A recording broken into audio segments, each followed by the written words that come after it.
ಇದು ಬಿಜೆಪಿ ಪಾಳ್ಯದಲ್ಲಿ ಆಗ್ತಾ ಇರುವಂತಹ ಬೆಳವಣಿಗೆ. ಆದ್ರೆ ಇನ್ನ ಕಾಂಗ್ರೆಸ್ ಪಾಳ್ಯದಲ್ಲೂ ಕೂಡ ಯಾವ ಕ್ಷಣಕ್ಕಾದ್ರೂ ಸಂಚಲನ ಸೃಷ್ಟಿ ಆಗುತ್ತೆ, ಅತಿ ದೊಡ್ಡ ಕ್ರಾಂತಿ ಆಗಿ ಹೋಗುತ್ತೆ ಅಂತ ಹೇಳ್ತಾ ಇದೀವಿ. ಬಟ್ ಈಗ ಮುಹೂರ್ತ ಅಂತೂ ಇಂತೂ ಫಿಕ್ಸ್ ಆಗಿದೆಯಾ? ಜಸ್ಟ್ ಒಂದು ವಾರದಲ್ಲಿ ಚಮತ್ಕಾರ ಆಗಿ ಹೋಗುತ್ತಾ ರಾಜ್ಯ ಕಾಂಗ್ರೆಸ್ ಪಾಳ್ಯದಲ್ಲಿ?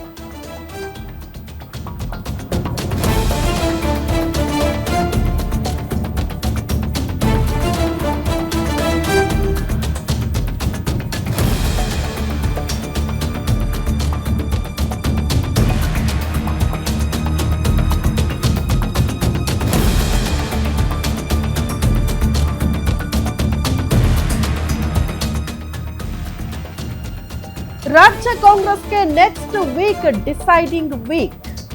ಕಾರಣ ಮುಂದಿನ 7 ದಿನಗಳಲ್ಲಿ ಚಮತ್ಕಾರ ನಡೆದು ಹೋಗುತ್ತಾ ಕಾಂಗ್ರೆಸ್ ಪಾಳ್ಯದಲ್ಲಿ. ಸಿದ್ದು ಸೇಫೋ, ಡಿಕೆ ಶಿವಕುಮಾರ್ ಅವರಿಗೆ ಲಕ್ಕೋ ಡಿಸೈಡ್ ಆಗೋ ವಾರ ಅಂತ ಹೇಳಲಾಗ್ತಾ ಇದೆ. ಹಾಗಾದ್ರೆ ನಾಯಕತ್ವ ಕಚ್ಚಾಟಕ್ಕೆ ಮುಂದಿನ ವಾರ ತೆರೆ ಬಿದ್ದೇ ಬಿಡುತ್ತಾ? ಮತ್ತೆ ದೆಹಲಿಯಲ್ಲಿ ಗರಿಗೆದರುತ್ತಾ ರಾಜ್ಯ ಕುರ್ಚಿ ಕದನ? ಗ್ಯಾರಂಟಿ ನ್ಯೂಸ್ ನಲ್ಲಿ ಡಿಸೈಡಿಂಗ್ ವೀಕ್ ಕಂಪ್ಲೀಟ್ ಮಾಹಿತಿಯನ್ನ ನಿಮ್ಮ ಮುಂದೆ ಇಡ್ತಾ ಇದ್ದೀವಿ. ಮತ್ತೊಂದು ಅಪ್ಡೇಟ್ ಇದೆ. ರಾಜ್ಯದಲ್ಲಿ ನಾಳೆಯಿಂದ ಮತ್ತಷ್ಟು ಜೋರಾಗಲಿದೆಯಂತೆ ಕುರ್ಚಿ ಫೈಟ್. ಯಾಕೆ ಏನಾಗ್ತಾ ಇದೆ ಕಾಂಗ್ರೆಸ್ ಪಾಳ್ಯದಲ್ಲಿ? ಒಂದ್ ಕಡೆ ನಾಯಕತ್ವ ಕಚ್ಚಾಟ, ಮತ್ತೊಂದು ಕಡೆ ಮಂತ್ರಿಗಿರಿಗಾಗಿ ಕದನ ತಾರಕಕ್ಕೇರಿದೆ ಕಾಂಗ್ರೆಸ್ ಪಾಳ್ಯದಲ್ಲಿ. CM Siddaramaiah, DCM DK Shivakumar ಬಣಗಳಿಂದ ಹೈಕಮಾಂಡ್ ಮೇಲೆ ಸತತ ಒತ್ತಡ. ದೆಹಲಿಯಲ್ಲಿ ನಾಳೆಯಿಂದ ರಾಜ್ಯ ರಾಜಕೀಯ ಗರಿಗೆದರುವಂತ ಸಾಧ್ಯತೆಗಳು. ಹಿರಿಯ ಶಾಸಕರೆಲ್ಲ ಹೋಗಿ ಸಂಪುಟ ಪುನರ್ರಚನೆ ಆಗಲೇಬೇಕು ಅಂತ ಪಟ್ಟು ಹಿಡಿಯಲಿದ್ದಾರೆ.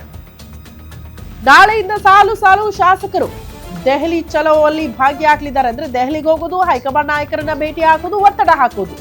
ಕೆಲ ಶಾಸಕರು ಕೇಳ್ಕೊಳ್ತಾ ಇರೋದು, ಒಂದು ಬಾರಿ ಅಂದ್ರೆ ಮೊದಲ ಬಾರಿ ಶಾಸಕರಾದವ್ರಿಗೂ ಆದ್ಯತೆ ಕೊಡಿ, ಯುವಕರಿಗೆ ಆದ್ಯತೆ ಕೊಡಿ ಅಂತ. ಡಿಕೆ ಶಿವಕುಮಾರ್ ಅವರಿಗೆ ಸಿಎಂ ಪಟ್ಟ ಕಟ್ಟಿ ಅಂತ ಒಂದು ಟೀಮ್ ಒತ್ತಡ ಹಾಕ್ತಾ ಇದೆ. ಮತ್ತೊಂದು ಟೀಮ್ ಯಾವುದೇ ಕಾರಣಕ್ಕೂ ಬೇಡ, ಸಂಪುಟ ಪುನರ್ರಚನೆ ಆಗಬೇಕು ಅನ್ನುವಂತಹ ಒತ್ತಡ.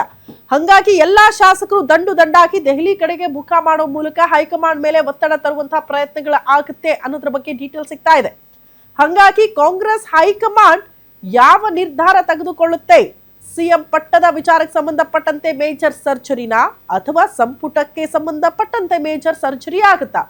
ಇಬ್ಬರಲ್ಲಿ ಯಾರ ಕೈ ಮೇಲಾಗಬಹುದು ಈ ವಿಚಾರದಲ್ಲಿ ಅನ್ನೋದು ಸದ್ಯ ಇರುವಂತಹ ಪ್ರಶ್ನೆ. ಅದು ಶಾಸಕರ ಬೆಂಬಲ ಯಾವ ಕಡೆಗೆ ಅತಿ ಹೆಚ್ಚಾಗಿದೆಯೋ ಅವರ ಕೈ ಮೇಲಾಗುವ ಸಾಧ್ಯತೆಗಳ ದಟ್ಟವಾಗಿ ನೋಡೋದಕ್ಕೆ ಸಿಗ್ತಾ ಇದೆ. ಎನಿವೆ, ಕರ್ನಾಟಕದಲ್ಲಿ ಕಾಂಗ್ರೆಸ್ ಅಧಿಕಾರದಲ್ಲಿದೆ. ಬಟ್ ಈ ರಾಜ್ಯವನ್ನ ಉಳಿಸಿಕೊಳ್ಳೋ ಪ್ರಯತ್ನದ ಜೊತೆಗೆ ಈ ನಾಯಕತ್ವ ಗೊಂದಲಗಳಿಗೆ ಬ್ರೇಕ್ ಹಾಕುವಂತಹ ವಿಚಾರಗಳಿಗೆ ಅತಿ ಹೆಚ್ಚಿನ ಮನ್ನಣೆ ಕೊಡಲೇಬೇಕಾದಂತಹ ಅನಿವಾರ್ಯತೆ ಕಾಂಗ್ರೆಸ್ ಹೈಕಮಾಂಡ್ ಮುಂದಿದೆ. ಹೆಂಗೆ ನಿಭಾಯಿಸುತ್ತೆ ಈ ಪರಿಸ್ಥಿತಿಯನ್ನ ಅನ್ನೋದನ್ನ ಕಾದು ನೋಡಬೇಕಾಗಿದೆ. ಮತ್ತೊಂದು ಅಪ್ಡೇಟ್ ಇದೆ, ಗಮನಿಸಿ.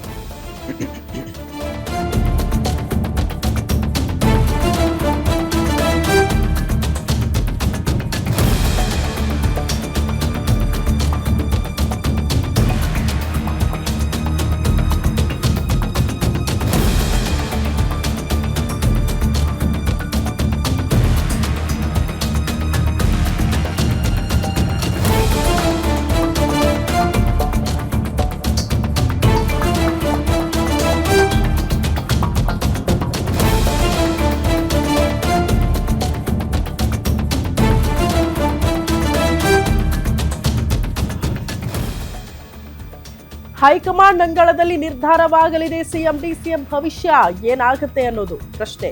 CM Siddaramaiah, DCM DK Shivakumar ಅವರಿಗೆ ಹೈಕಮಾಂಡ್ ಬುಲಾವ್ ಕೊಡುವ ಸಾಧ್ಯತೆ ಇದ್ದು, ಸಿದ್ದರಾಮಯ್ಯ ಮುಂದುವರಿಲಿ ಅಂದ್ರೆ ಡಿಕೆ ಶಿವಕುಮಾರ್ ಅವರಿಗೆ ಬೇಸರ ಆಗುತ್ತೆ. ಡಿಕೆ ಶಿವಕುಮಾರ್ ಅವರಿಗೆ ಅವಕಾಶ ಕೊಟ್ರೆ ಸಿದ್ದರಾಮಯ್ಯನವರು ತಂಡ ಬೇಸರವನ್ನ ಹೊರ ಹಾಕಬಹುದು, ಅವ್ರಿಗೆ ಗೇಟ್ ಪಾಸ್ ಕೊಟ್ರೆ ಅಂತ. ಈ ನಡುವೆ ಸಂಪುಟ ಪುನರ್ರಚನೆಯ ಹಗ್ಗ ಜಗ್ಗಾಟ. ಸಂಪುಟ ಪುನರ್ರಚನೆಗೆ ಅವಕಾಶ ಕೊಟ್ರೆ ಯುವಕರಿಗೆ ಮನೆ ಹಾಕಬೇಕು ಅನ್ನುವಂತಹ ಅನಿವಾರ್ಯತೆ.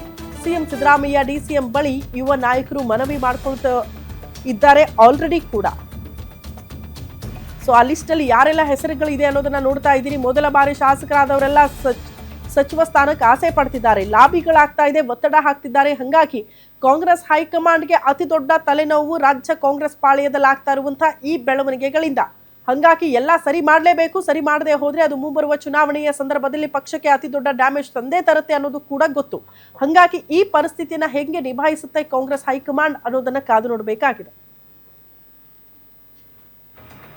ಈ ಬಗ್ಗೆ ಮತ್ತಷ್ಟು ಡೀಟೇಲ್ಸ್ ಅನ್ನ ಕೊಡ್ತಾ ಹೋಗ್ತಾರೆ political bureau head Maruti Pavagada ನೇರ ಸಂಪರ್ಕದಲ್ಲಿ ಜಾಯಿನ್ ಆಗ್ತಿದ್ದಾರೆ. ಮಾರುತಿ, ರಾಜ್ಯ ಕಾಂಗ್ರೆಸ್ ಪಾಳೆಯದಲ್ಲಿ ಈಗ ಆಗುತ್ತೆ ಆಗಾಗುತ್ತೆ ಕ್ರಾಂತಿ ಅಂತ ಹೇಳಿದ್ದೆ ಬಂತು. ಬಟ್ ಇಲ್ಲಿ ತನಕ ವೇಟ್ ಮಾಡ್ತಿದ್ದಾರೆ ಎಲ್ಲರೂ ಕೂಡ. ಒಂದು ಸಿಎಂ ಕುರ್ಚಿಗೆ ಸಂಬಂಧಪಟ್ಟಂತೆ, ಮತ್ತೊಂದು ಸಂಪುಟ ಪುನರ್ರಚನೆಗೆ ಸಂಬಂಧಪಟ್ಟಂತೆ ಏನ್ ಕ್ರಾಂತಿ ಆಗುತ್ತಾ? ಒಂದು ವಾರ ಡೆಡ್ ಲೈನ್ ಅಂತ ಹೇಳ್ತಿದ್ದಾರೆ. ಏನ್ ಬೆಳವಣಿಗೆ ನಿರೀಕ್ಷೆ ಮಾಡಬಹುದು? ಶ್ರುತಿ, ಕಳೆದ ವರ್ಷ 2025 ನವೆಂಬರ್ ತಿಂಗಳಿಂದ ಇವತ್ತಿನವರೆಗೂ ಚರ್ಚೆ ಆಗ್ತಾ ಇರುವಂತದ್ದು ರಾಜ್ಯದಲ್ಲಿ ನಾಯಕತ್ವ ಬದಲಾವಣೆ ಆಗುತ್ತೆ ಆಗೋದಿಲ್ಲ ಅಂತ. ಒಂದು ಬಣ ಹಾಗೆ ಆಗುತ್ತೆ ಅನ್ನುವಂಥದ್ದನ್ನ ಪ್ರತಿ ದಿನವೂ ಕೂಡ ಡೆಡ್ ಲೈನ್ ಕೊಡುವಂತ ಒಂದು ಕೆಲಸ ಡಿ ಕೆ ಶಿವಕುಮಾರ್ ಅವರ ಬಣದವ್ರು ಮಾಡ್ತಾ ಇದ್ದಾರೆ. ಮತ್ತೊಂದ್ ಕಡೆ ಸಿದ್ದರಾಮಯ್ಯ ಮತ್ತೆ ಅವ್ರ ಬಣದ ಶಾಸಕರು ಹೇಳ್ತಾ ಇರುವಂತದ್ದು ಈ ಅವಧಿ ಸಿದ್ದರಾಮಯ್ಯ ಅವರೇ ಕಂಪ್ಲೀಟ್ ಮಾಡ್ತಾರೆ ಅಂತ. ಈಗ ಅಳದು ತೂಗಿ ಕಾಂಗ್ರೆಸ್ ಹೈಕಮಾಂಡ್ ಪಂಚರಾಜ್ಯಗಳ ಚುನಾವಣೆ ಕೂಡ ಕಂಪ್ಲೀಟ್ ಆಗಿದೆ. ಜೊತೆಗೆ ಕೇರಳದಲ್ಲಿ ಬಹಳಷ್ಟು ನಾಯಕತ್ವ ವಿಚಾರಕ್ಕೆ ಸಂಬಂಧಪಟ್ಟಂತೆ ಬಹಳಷ್ಟು ಸಂಕಷ್ಟ ಎದುರಾಗಿತ್ತು. ಅದನ್ನು ಕೂಡ ನಿವಾರಿಸುವಂತ ಒಂದು ಕೆಲಸ ರಾಹುಲ್ ಗಾಂಧಿ, ಮಲ್ಲಿಕಾರ್ಜುನ್ ಖರ್ಗೆ, ಸೋನಿಯಾ ಗಾಂಧಿ ಹಾಗೂ ಪ್ರಿಯಾಂಕಾ ಗಾಂಧಿ ಅವರು ಮಾಡಿದ್ದಾರೆ.